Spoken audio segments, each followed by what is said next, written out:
Hi friends, ఈరోజు మన recipe వచ్చేసండి ఫ్రాన్స్ ఫ్రై అనేది ప్రిపేర్ చేసుకుందామండి. స్పైసీగా మనకి రెస్టారెంట్ స్టైల్ సింపుల్గా ఇంట్లోనే మనం ఫ్రాన్స్ ఫ్రై అనేది ప్రిపేర్ చేసుకుందామండి. టేస్ట్ అనేది చాలా బాగుంటుందండి, తప్పకుండా ట్రై చేయండి.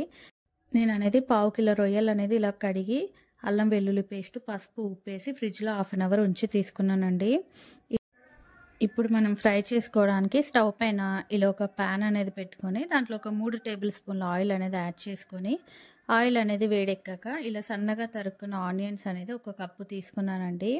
అలాగే దీంట్లోనే సన్నగా చీల్చుకున్న పచ్చిమిర్చి ముక్కలు కూడా ఇలా యాడ్ చేసుకొని ఇప్పుడు దీంట్లోనే కొంచెం పసుపు అనేది కూడా యాడ్ చేసుకొని మనము ఆనియన్స్ అనేది బ్రౌన్గా అయ్యే వరకు అనేది ఇలా కలుపుకుంటూ ఆనియన్స్ అనేది వేయించుకోవాలండి. చూడండి, ఈ విధంగా మనకి ఆనియన్స్ అనేది మగ్గిపోతే సరిపోతుందండి. ఇప్పుడు దీంట్లోనే మనం ఇందాక కడిగి 1/2 అవర్ అనేది ఫ్రిడ్జ్లో పెట్టుకున్న రొయ్యలు ఏవైతే ఉన్నాయో ఇప్పుడు ఆ రొయ్యలు అనేది దీంట్లో యాడ్ చేసుకోవాలండి. చూడండి, ఈ విధంగా రొయ్యలు అనేది కూడా యాడ్ చేసుకున్నాక మనము రొయ్యల్లోని నీరంతా పోయి పచ్చి వాసన పోయే వరకు అనేది మనము స్టవ్ అనేది హై ఫ్లేమ్లో పెట్టుకొని ఇలా కలుపుకుంటూనే మనము రొయ్యలు అనేది వేయించుకోవాలండి.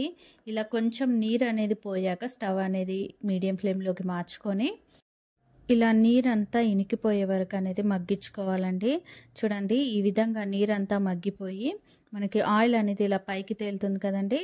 ఇప్పుడైతే మనం దీంట్లోనే మనము కారం అనేది యాడ్ చేసుకుందామండి. దీంట్లో నేను ఇప్పుడు ఒక 1.5 టేబుల్ స్పూన్ కారం అనేది యాడ్ చేసుకున్నానండి.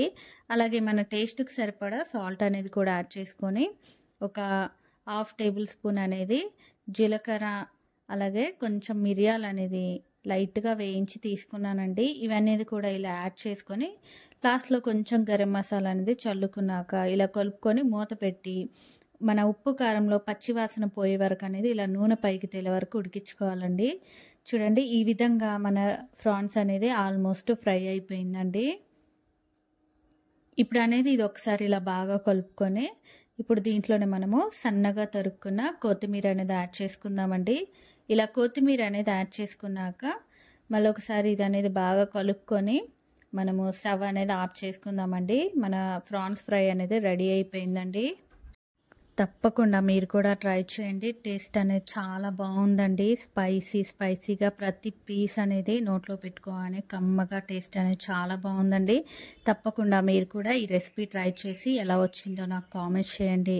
అలాగే ప్లీజ్ మర్చిపోకుండా సబ్స్క్రైబ్ చేయండి, షేర్ చేయండి, లైక్ చేయండి. Thank you for watching the video.